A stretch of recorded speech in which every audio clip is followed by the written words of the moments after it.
Bonjour, que la paix soit avec vous. Un jour, alors que j'animais une causerie d'or spirituel dans un lycée, un élève m'avait fait cette question que j'ai trouvée intéressante. Il m'a demandé, Dieu peut-il changer la vie d'un homme? Autrement dit, Dieu répond-il effectivement aux prières de ceux qui font appel à lui en vue de provoquer un changement positif dans le cours de leur vie? J'ai répondu, bien sûr, et je lui ai donné ce passage biblique pour le rassurer. 1 Chroniques chapitre 4, verset 9. Lisons. Jabès était plus considéré que ses frères. Sa mère lui donna le nom de Jabès parce qu'elle avait beaucoup souffert en le mettant au monde. Jabès adressa cette prière à Dieu. Dieu d'Israël, accorde-moi ta bénédiction, augmente mes possessions, étends sur moi ta main protectrice et éloigne de moi le malheur et la souffrance. Et Dieu lui accorda ce qu'il avait demandé. Fin de citation. En hébreu, le nom Jabès évoque l'idée de la souffrance.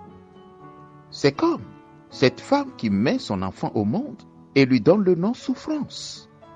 Imaginez ce petit garçon dans le quartier que tout le monde appelle souffrance. Il y a quelque chose qui n'allait pas bien. Imaginez l'effet désastreux de ce lourd nom sur la vie de ce petit garçon frêle. Nous avons toutes les raisons de croire que cet homme n'avait pas bien débuté dans la vie. Sa vie était sans dessus-dessous. Il était certainement pauvre, désavantagé, victime de quelque chose qui le dépassait. Ce n'était pas le genre de personne qui rencontrait le succès à chacun de ses pas.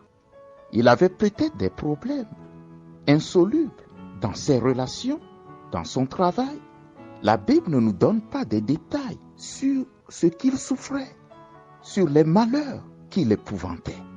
Ce qui est sûr dans tous les cas, c'est que sa souffrance l'avait amené à la seule voie de recours durable pour celui qui veut changer sa vie, la prière.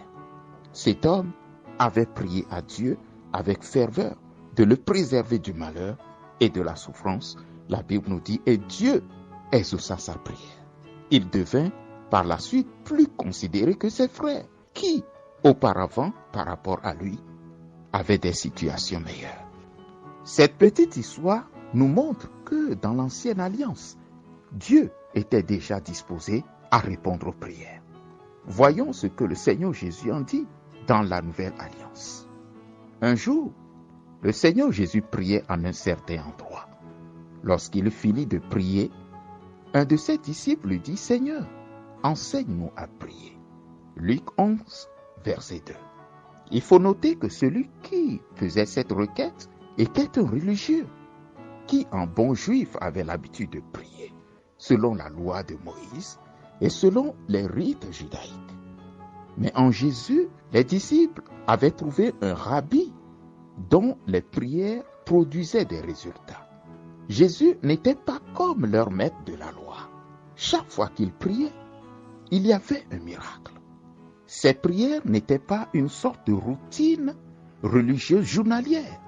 Dans l'évangile selon saint Jean, il nous est relaté une anecdote où Jésus avait pris l'initiative de ressusciter Lazare. La pierre fut ôtée de devant le sépulcre et Jésus leva les yeux et dit une prière qui m'a beaucoup intrigué. Il dit, « Père, je te rends grâce de ce que tu m'as exaucé. » Il venait juste à peine de commencer par prier et il dit cette phrase. La suite, il dit, « Pour moi, je savais que tu m'exauces toujours. » Jean 11, verset 41. Ce seul petit verset nous donne déjà une idée claire de la mentalité du Seigneur sur la prière. Il croyait à l'exaucement des prières.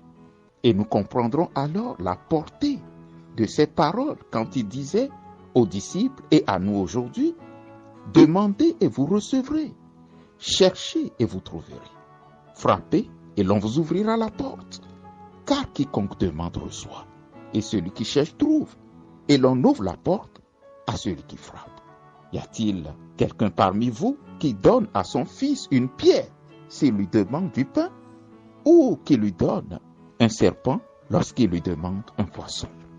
À combien plus forte raison, votre Père qui est dans les cieux donnera-t-il de bonnes choses à ceux qui le lui demandent? Matthieu 7, verset 7. Dans Hébreux 4, verset 16, nous lisons: Approchons-nous donc avec assurance du trône de la grâce, afin d'obtenir miséricorde et de trouver grâce pour être secourus dans nos besoins.